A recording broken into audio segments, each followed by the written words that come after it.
Sejam bem-vindos à nossa 18ª aula do curso de Pesquisa Operacional 2. Nós veremos hoje programação por metas não linear. Vocês estão lembrados que em Pesquisa Operacional 1 nós vimos programação por metas, contudo, em aplicações em modelos lineares. Nesta aula, a ênfase são modelos não lineares.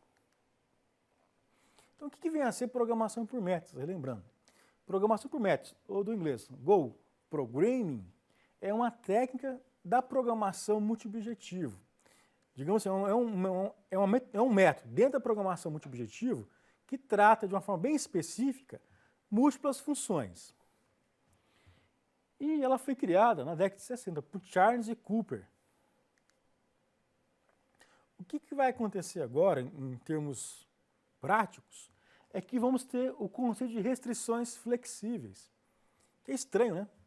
Nós vimos até então problemas ou de menor ou igual, maior ou igual ou igualdade. Agora, dependendo da decisão ou do critério do gestor, uma função, um valor de meta para aquela função pode ser acima ou abaixo ao valor desejado inicialmente. E nós chamamos essas variáveis de desvio de DI mais e DI menos. I é o índice vinculado às iésimas funções do objetivo. E essas variáveis Ds estão vinculadas a cada função objetivo, f de x. Qual que é a estratégia? Para transformar um modelo de otimização multiobjetivo em um modelo de programação por metas. É alocar em cada função objetivo f de x uma meta GI. Você pergunta, como que eu vou estipular uma meta dessa? Dados históricos, brainstorm, ou o próprio feeling do gestor. Então, na programação por metas, nós não vamos, de fato, maximizar uma função, mas sim minimizar as metas vinculadas a cada função objetivo. E dessa forma encontrar vários trade-offs entre essas funções.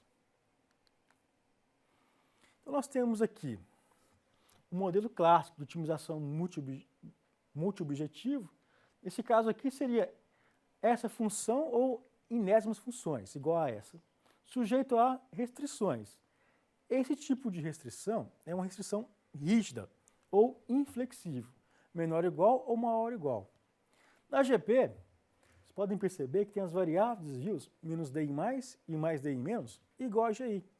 O que significa dizer o seguinte, em uma dada otimização, menos DI mais teve um valor diferente de zero. Significa o seguinte, vamos supor que a meta fosse 100.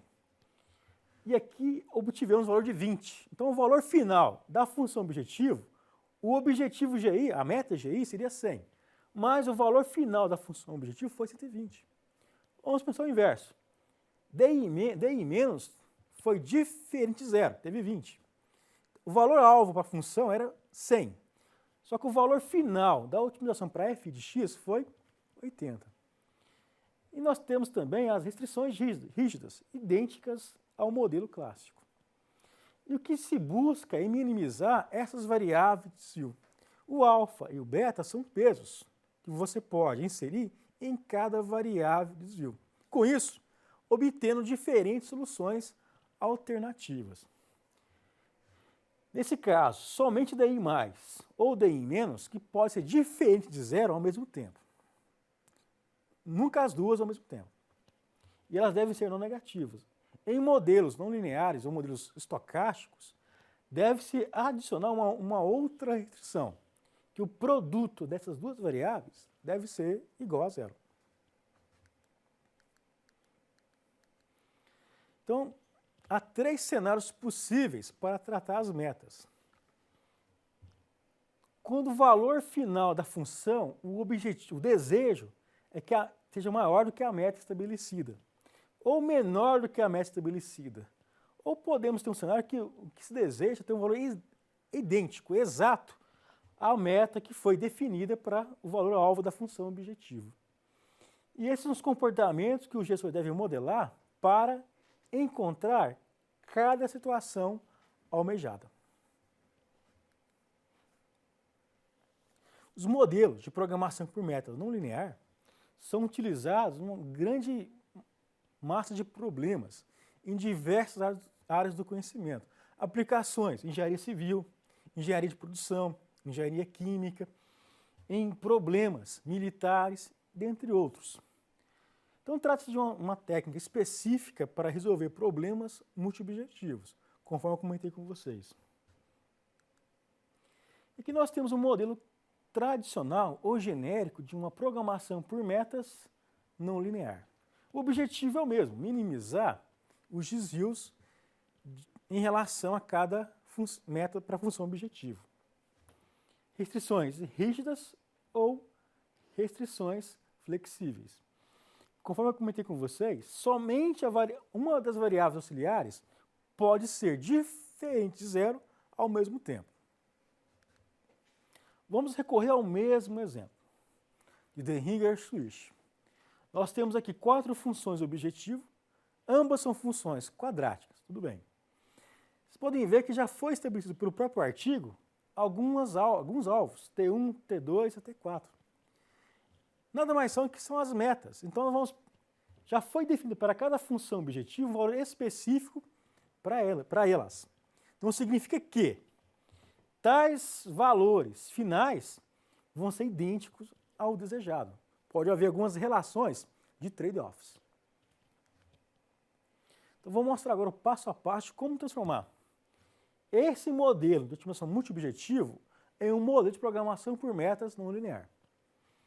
A mesma coisa, vamos transcrever essas informações para o Excel. Em cada linha F1, F2, F3 e F4 estão os coeficientes das funções objetivo. O próximo passo é modelar essas funções dentro do Excel. Então, nessa célula, como é que ficaria? Ficaria assim, ó. Nós temos os termos lineares, os termos quadráticos e os termos de interação de duas variáveis. Então, vocês têm que tomar muito cuidado com o sinal, onde você vai inserir parênteses para não errar no momento de modelar dentro do Excel. A mesma coisa para a função 2, a mesma coisa para a função 3 e a mesma coisa para a função 4. Bom, o que nós devemos adicionar? Incluir aqui 2 novas colunas, DI+, e DI-. Como é que ficaria essa restrição? Não tem lá f de x menos DI+, mais DI- igual a meta GI? É isso mesmo. A função F1 menos um desvio para cima, mais um desvio para baixo da meta, vai ser igual à meta desejada, no caso aqui 170. A mesma coisa para os demais. A função 2 menos uma meta para cima mais uma meta para baixo igual à meta da função 2. E assim por diante. E qual seria a nossa função objetivo? Minimizar a soma dessas variáveis auxiliares de desvio. Vocês podem perceber que nesse momento eu não vou trabalhar com peso. Eu vou otimizar esse modelo admitindo pesos iguais, o valor de 1, para todas as funções, ou para todas as variáveis auxiliares, que estão vinculadas a cada função objetivo. A mesma coisa no solver. B9 é a função que a gente vai minimizar. De B2 a D2, ponto e vírgula, de C4 a D7, são as nossas variáveis de decisão. Ou seja, isso aqui são variáveis e aqui também amarelinho são as variáveis. Então, tudo isso nós temos que informar para o solver. E depois adicionar o conjunto de restrições. Em relação à aula de programação por compromisso, adicionou mais 2 restrições. Essas 2 últimas restrições, que f de x menos DI+, mais DI-, tem que ser igual à meta estabelecida. Ou, no nosso caso, igual ao alvo estabelecido. Ao otimizar esse modelo de GP não linear, vamos obter estes ajustes para cada fator x1, x2, x3, com um desvio total de 33,71. Vocês podem perceber o seguinte, ó, a função 2 e a função 3 foi plenamente atendida, pois todas possuem valores nulos. Então, alcançamos 1.300 para a função 2 e 500 para a função 3. Repare que DI- para a função 1 teve um valor de 26,21. O que significa isso? O objetivo, digamos assim, o alvo, a meta, era 170 para a função 1. Contudo, nós tivemos um valor de 26,21 abaixo dessa função. A mesma coisa é para a função 4, só que DI mais com valor positivo. A nossa meta era 67,5. Contudo, nós temos um valor acima disso, 7,5, equivale a quanto? A 75. Na função 1, queríamos 170. O valor final foi 143,79. Bom, o que o gestor, vocês podem fazer? Se questionar, será que essa é a melhor solução possível? Eu não posso ter uma solução alternativa melhor do que essa? Às vezes até pode piorar. Mas o que nós vamos buscar uma solução melhor do que essa.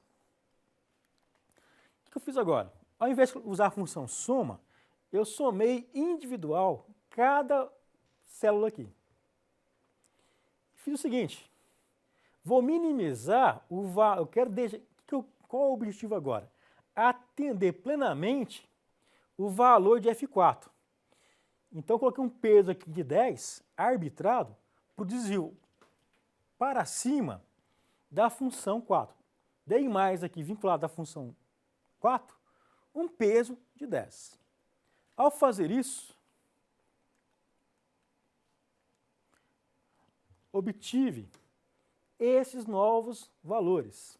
Repare que a função 2, função 3 e função 4 foram plenamente atendidas.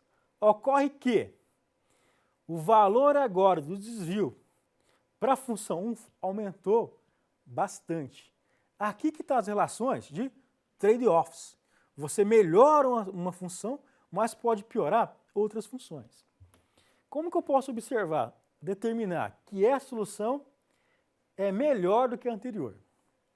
Nós podemos calcular um desvio e calcular a média. Vamos pegar, por exemplo, esse valor e dividir por 170 e retirar a média, dividir por 4, que são 4 funções. Vocês vão ver que vamos obter aqui um valor de 5,6. Pegar esse valor aqui, dividir por 170 e esse valor por 67,5, dividir por 4, uma média, digamos assim, dos desvios, vamos obter um valor próximo de 6,5. Significa que essa solução final é ter um desvio mais baixo, ou seja, atendemos o maior número de funções de objetivo. Portanto, essa solução alternativa foi melhor do que a anterior. Ok, turma? E essas são as referências que vocês podem consultar. E esse é o artigo do Deringer e Swish, que lá está todas as informações do que são X e quais são as respostas. É um artigo clássico de uma boa revista e foi uma aplicação em processos químicos. Mas há vários trabalhos, teses, dissertações, aplicação em engenharia de produção, mais voltado para processos de usinagem, fabricação, formação de portfólio de ações, dentre outros. Obrigado, pessoal, e até a nossa próxima aula.